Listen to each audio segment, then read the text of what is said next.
Hi, I am really glad that you're here. You know, in a world that's largely based on social media appearance and other meaningless things, it's really rare to hear people speak from an unfiltered, genuine, heartfelt place. I'm your host, Lacey Hartzell, and This is Temporary is a safe, casual, non-judgmental space for you to hear from other people's experiences with their mental health. And through this, I hope you can see that all of our voices are powerful enough to help other people feel seen and heard and validated. Because even when you feel like it, you're not alone. Are you afraid of what's next? Me too, me too. You've seen the best, you guess it's fine. Hello, everyone. This is a weird day for me. It's a really hard day, to be honest. Random hard day, nothing in particular. But I've been thinking a lot this past week about showing up as you are and letting that be enough, but also about gray areas. About 6 days ago, actually, I looked because I try to keep track of my mood and my panic, my anxiety that I talk about a lot because I deal with it a lot. And it was almost a week ago that I was screenshotting all these, diving back into cognitive behavioral therapy and automatic negative thoughts and trying to catch myself in these thought loops, these cognitive distortions that can really mess you up if you're not careful. A lot of us aren't even aware that they are at play within our thought structure and the way we live our lives, the way we talk to ourselves, the way we navigate, the way we engage with others. And so much of these cognitive distortions basically reveal how black and white we get stuck within like our thinking. For example, one of the biggest ones is called all or nothing thinking, which is very black or white, all or nothing. And it might look like, well, if I'm not perfect, then I've failed. Either I do it right or I don't do it at all. But we can challenge the binary thinking by looking for shades of gray and saying, well, I've done things plenty of times that were okay or that were decent or were good, and taking away the enough. Is it good enough? Is it good enough? And that's a lot of people who struggle with perfectionism, like myself, struggle with the black and white and thinking if I didn't do the best, then it wasn't worth it at all. Or if it wasn't what I wanted it to be, then it, again, wasn't worth it. Or it had no value. It sucked. It must have been terrible. It was a total failure. And first of all, that's just not fair. And it's also just not realistic. Pretty much everything in life exists within the gray areas. Even our own humanity is very, very complex and cannot be bound by the binary thinking, the binary existence, because that's not who we are and how we are. I'm going to get into a lot more of these cognitive distortions and breaking those down, but what brought me into that and what brings me into that, even back to it today, is I felt very nauseous today, very faint. Even right now, I mean, I've got a Sprite and saltines right beside me. I was feeling very shaky. And there could be a vast number of contributors here to why I feel like that, but I know myself, and I know it's a wave of anxiety and panic today. It sucks. I was just crying about it, which is actually a great release. I'm honestly pretty happy when the crying finally starts because I'm like, okay, I can discharge some energy and some pain that I'm holding on to.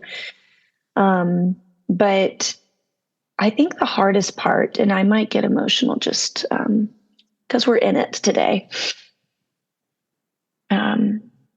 I just hate feeling powerless. Anyone like feeling powerless? Can't imagine that you do. That's the thing with mental illness. You feel very powerless and it's invisible pretty much.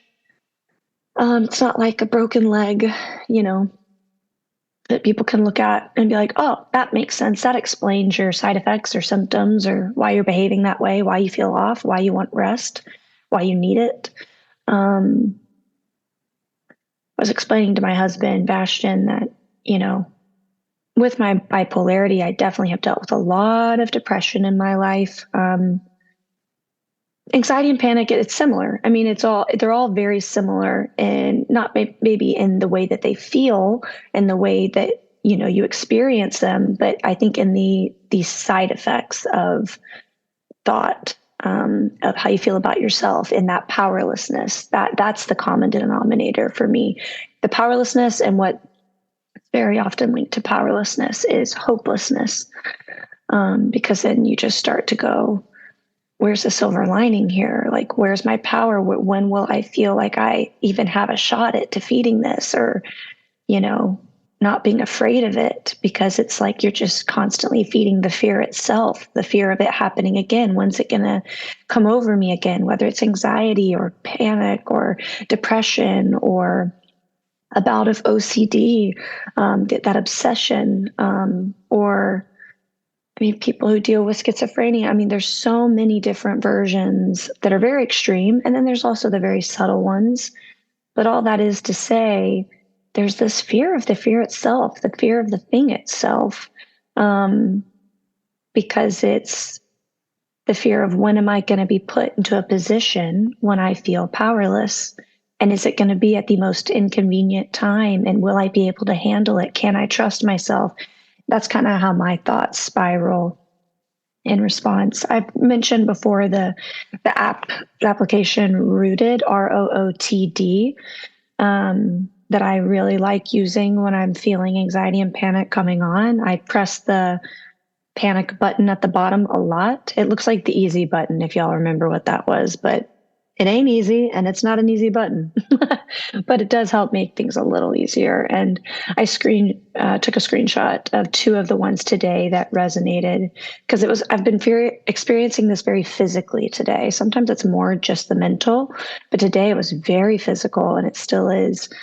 And it says here, feel the dizziness and the hot flashes, and remember that they will pass and that your body can handle these sensations. And those are good reminders for me in the middle of it. The other one is, you're not going to live life coping with symptoms of anxiety. You have chosen to overcome them instead. And I kind of laughed at that one, because I was like, yeah, that does feel good to read, but I feel like I'm battling it all the time. I even have been drawn lately, even though I've been fortunate, very fortunate to have a therapist, and I've worked through a trauma therapy program for 3 months back in the pandemic. I have a great psychiatrist, but there's been more this past year just a draw to maybe want to seek out help of like hypnotic therapy for my panic disorder. I don't want it to be as big of a thing as it has become, but it is. And I have to just accept that. It's just something I deal with, and it comes out of nowhere. And sometimes I'll be good for months, and I'll feel so empowered, so strong, so capable.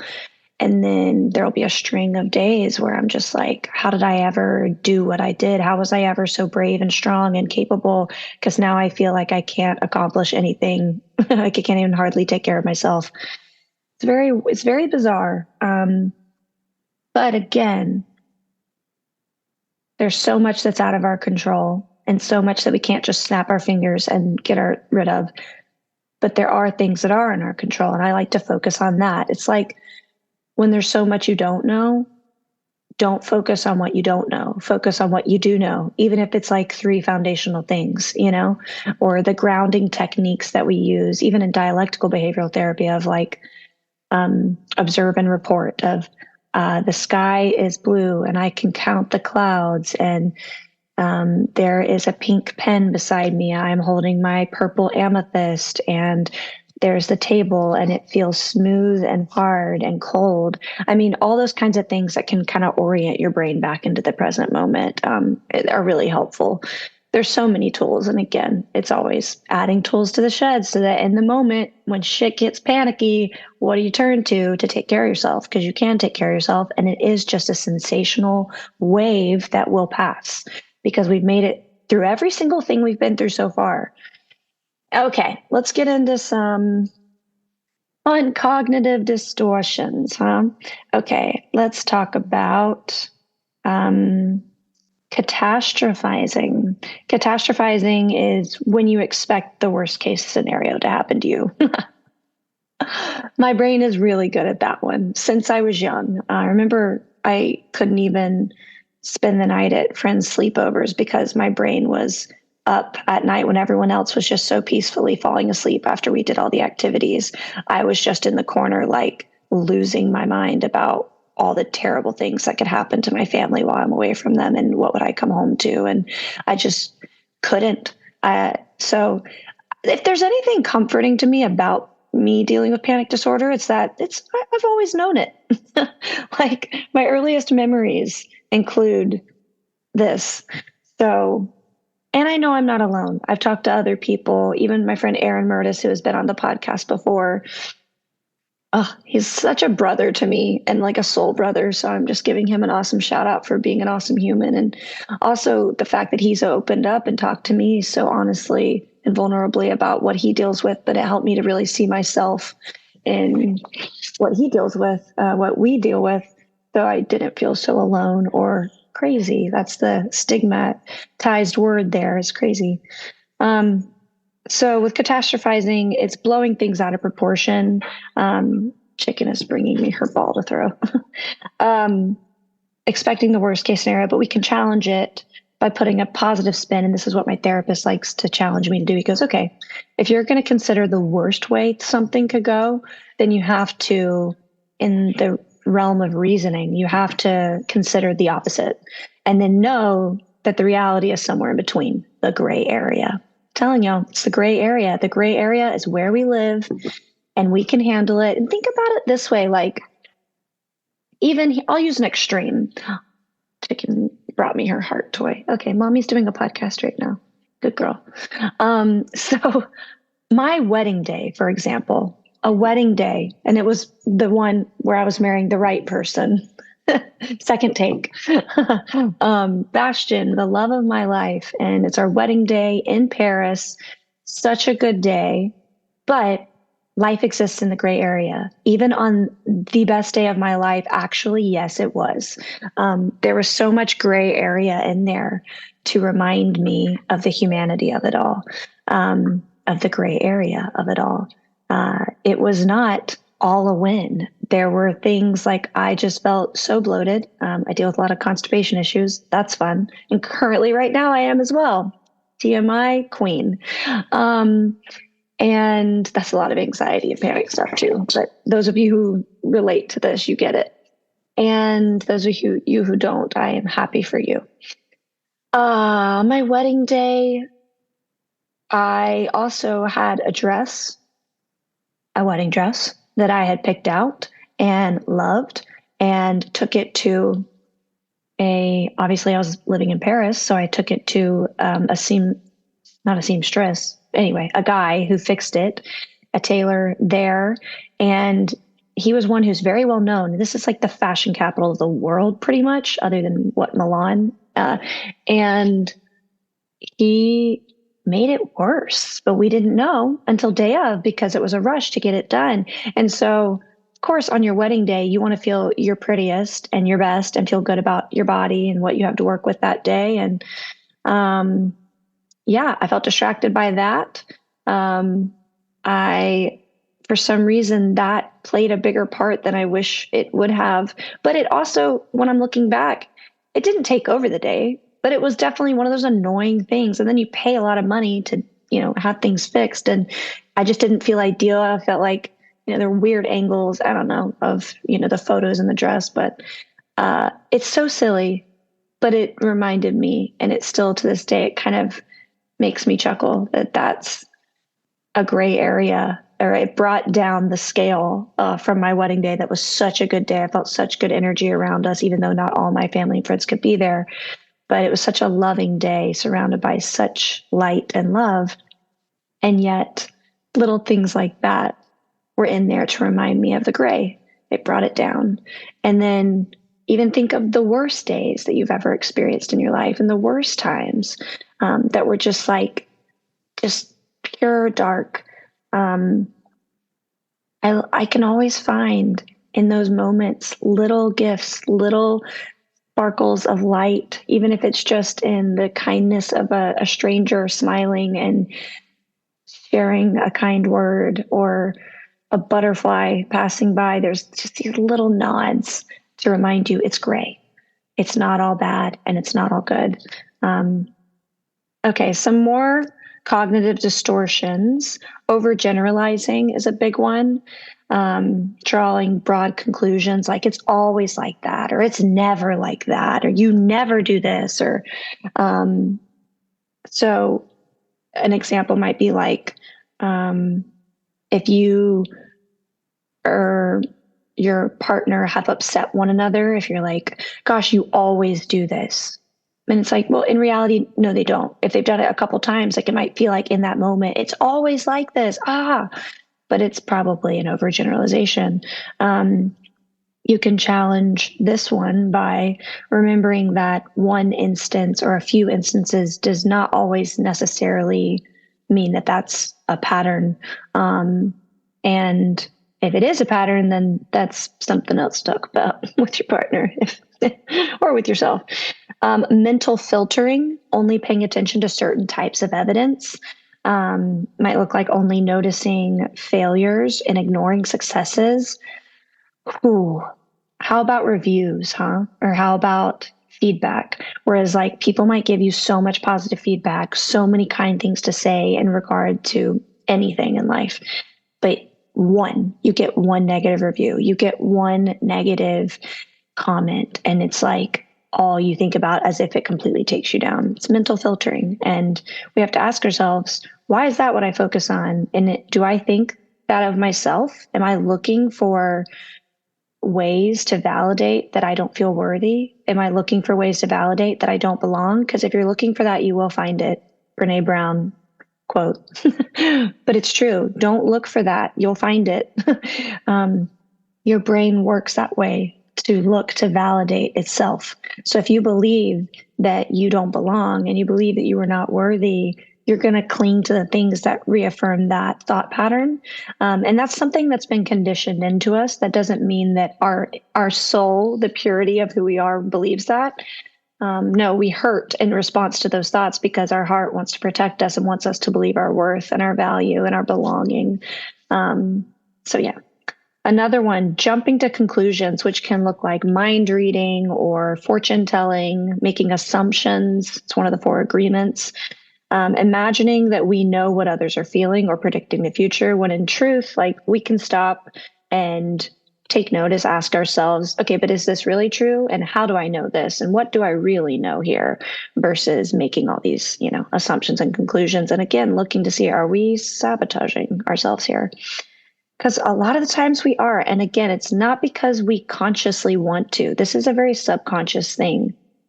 But having is evidence of wanting. And if your shadow self, your subconscious, wants to feel shitty and stay in that pattern that it knows because it's comfortable, and that's the only reason why, not because it wants to hurt you, but because it only knows hurt. So it's like, well, this is familiar, so let's stay here. At least I'm hurting myself, and I'm protecting myself from other people hurting me because I'm hurting myself. So it feels like a win in a weird, familiar, comfortable way. I say all this rattling off because I just know it so well myself.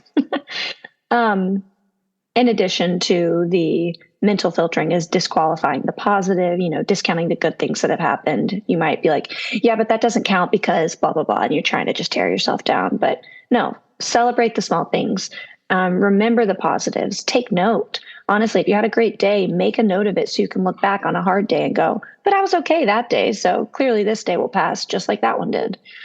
Another one, emotional reasoning. Using feelings as evidence for what we think. That's tough. I'm such a feeler, but that's kind of what I talked about in the last episode. your feelings can be valid and you can validate them, but that doesn't mean the thoughts that are attached to them are true. So if the feeling is heavy and overwhelming and making you feel shitty, like acknowledge and validate that for yourself. But we don't have to, figure everything out with that. And also, we don't have to understand everything, especially when emotions are at play. The rationality is on the back burner. So maybe it's not the time to understand. It's just the time to feel and to appreciate, even just to experience, to release. But here's an example of emotional reasoning. I feel embarrassed, so I must be an idiot. Like, I must have really fucked up. I must be stupid because I feel like, but we can challenge this again, challenge that binary thinking, that black and white thinking, by looking for shades of gray. I'm a human. I'm allowed to experience the full spectrum, the color wheel of emotions, and cycle through them and not have to identify with them. They don't have to mean anything about me, or they don't define me. It's just a wave that's passing through me. Critical words, a should. I always talk about these because they're so linked to shame, the should word. Using words like should, must, have to. I should get good grades. My house must be clean. I should look like that. Ugh. Challenge it by asking, is this really true? Is this actually true? And whose truth is this? If this isn't true, or if this isn't true for me, then whose truth is this? Where did this voice come from? And why do I feel so victimized by it? How can I liberate myself from that? Labeling, giving labels to ourselves or to others, can look like I'm a loser, I'm an idiot, I'm a fuck up, I'm a burden, or they're completely useless. Calling someone else a label of any sort. But we can challenge this by adopting a strength-based view, replacing the negative label with a positive label, and also understanding that everything kind of reflects back to us. When we even are talking about other people, most of the time it's just something we've mirrored about that other person that we're picking up on, or we're projecting, or we're reflecting. So it's really interesting when you call someone else something, it's because you call yourself that inside your inner critic mind. It's that judgmental voice that you hear inside your own head towards you all the time, which, again, if you're the one hearing the voice, then it's not even you. You're the one witnessing it. But it's just good insight, I find. Personalization. Don't take things personally. Another one of the 4 agreements by Don Ruiz. Great book. Taking responsibility for things that are outside of your control, even. This is my fault. I'm to blame, or this must be about me, or I'm responsible for that, or that. Anyway, challenge this by asking again, is this really true? And evaluate the situation again to reassess the blame, but also, why does there have to be blame? We have this. Maybe it's conditioned. I don't know the answer to this, but this inherent need to be right. And I think it's a safety, a survival thing. It's just to feel in control. That's where so much of the fear is based on. It's just control. I want to feel in control, even if I've created a scenario narrative in my mind, just so that I feel in control about it. Just helpful to know yourself and to know what your brain is doing so that you can have a better relationship with it rather than feeling victim to it, I'll see. Is there any other of these? I mean, it's funny how many I took so many screenshots. I like this one about understanding cognitive restructuring. So if we start by identifying negative thoughts and beliefs, then the next step would be to challenge those negative thoughts and beliefs, as we talked about, sort of how do we restructure here? And then the next step would be to develop alternative thoughts and beliefs, replacing them with ones that are more healthy, more in the gray area, more understanding, more gracious, more forgiving. And then we would practice those new thoughts and beliefs, also the affirmations, and then monitor our progress. And it's just a constant journey. Welcome to humanity. um, I like this cognitive restructuring course that talks about the benefits of change, dealing with challenges, being thoughts as thoughts, and that's all they are, inspiration, mindfulness, learning to manage your emotional storms and how your thoughts shape your feelings, decluttering mentally, solution-focused approaches, self-awareness, learning to decatastrophize, and just learning to have your tools in place, basically, and having as many as you can so that you can turn to yourself when you need to. This one's kind of interesting. It's just an interesting example of a panic attack. It says, okay, so here's an example of a panic situation. You're waiting at the supermarket to check out. Your feelings, how do you feel in the situation, start to get anxious, panicky, scared. Not going to lie, this has happened to me, especially during the pandemic when grocery stores, I guess it was a couple months in, I was back living in Los Angeles and I developed legitimate agoraphobia. And it was very hard for me to even get myself to go to the grocery store. But I would just get so like, oh my gosh, can I handle this? Can I handle this? Even just being ready to check out. It was a wild reality, a wild ride. So here in this example, it says your thoughts, what were you thinking in that situation? The automatic thought example it has is, I'm going to do something crazy. I'm going to have to leap over the counter to get out, literally like, ambush escape.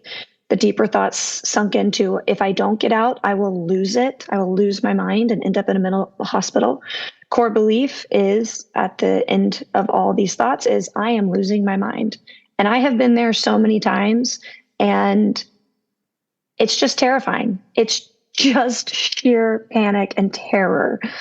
Even when there's also a part of you that's going, bitch, you're fine. You're fine. Nothing's happening. There's no danger right now. But then your brain is going, ah! So the rebuttal against, which is basically, what evidence is there against this thought? So if the thought is, I'm going to do something crazy, here's a rebuttal. I haven't done anything crazy before, despite having dozens of panic attacks. True. Here's a rebuttal to, I'm going to have to leap over the counter to get out. Well, I've always managed to either see the anxiety through or leave normally. So no evidence says that I'm going to do that, leap over the counter or have to. Here's a rebuttal to, if I don't get out, I will lose it. The rebuttal is, I haven't ever lost it before. And even if I have a panic attack, then it will eventually go away like all the others. And then the rebuttal to, I am losing my mind is, my GPS tells me there is, what is this? My GP, what? I don't know what that's referring to. So we're just going to say my brain. Okay. Tells me basically there is no evidence that having panic attacks, my general physician. It's like, what is GP for? Okay. So the rebuttal again to I am losing my mind is, well, my general physician tells me that there is no evidence that having panic attacks leads to insanity, and I haven't gone mad yet. So, and I have to tell myself that a lot. And a lot of the reassuring ones for me is basically just, I'm not going to lose my mind over this. I just have to get my way through it and kind of wiggle my way through the discomfort and just sit with it, just sit with it, just sit with it. And I'm very good at sitting with emotions, but I'm not that great at sitting with fear. And I experience a lot of fear. So the Rooted, ROOTD app that I like to use for panic, when you're feeling stronger and more like capable, there's a version of how they help you in the middle of that panic button. And it says things like, you know what, bring on more of this. I can take it. I can take it. Basically, that's the mindset is bring on. How about some more? And I do like that when I'm feeling up for it enough, when I'm feeling like, okay, let's focus on what we can control though. Like, because there's so many things we can't control. Even when our bodies are going through things, we can't also control other people. We can't control how other people behave, how that they feel, how other people think and act, and the decisions they make. But we can control how we choose to take care of ourselves and what we think, and how we direct our thoughts, how we choose to soothe ourselves, how much media we take in, and how that affects us, and being aware of that. We get to control the decisions we make, where we direct our energy, how we spend our time, how we handle our own feelings, how we look after ourselves, and how we speak to and treat ourselves and others. So I find that helps me feel a little more empowered to focus on those things in the midst of feeling powerless. It's been good, I think, for me today to show up as I am, knowing that that's enough, even in this very gray area, which is like a darker gray today. I still feel nauseous even as I'm speaking, but allowing myself to be seen like this is really important for me, and it is scary. Feels very vulnerable. But it also feels like it is my way of rallying against the powerlessness that I have felt today and in days like today, where I feel scared and overwhelmed and aimless. This helps me put some purpose behind it. And maybe that's just enough. Yeah. I don't really have much else to say other than that. I'm going to try to be present the rest of the day, present with my discomfort, present if there's however much panic and anxiety there is lingering today, feeling my way through that, knowing it's a wave, knowing that that might be something I deal with the rest of my life, or maybe I'll get connected with a hypnotic therapist and maybe it'll be gone in 6 months. That would be a dream. But also this reminds me of the gray areas of life. Oh, that one got me. Yeah. And that's what living is. And that's okay. And that's what connects us all. I am sending so much love and light out to y'all, especially if you are not feeling great, if you're feeling like it's a darker gray day. But I'm really glad that you're existing at this time, in these gray areas with me and helping me not feel so alone. And you're not alone, that's for sure. And we're going to be okay. And we're going to make it through these days. Thank you.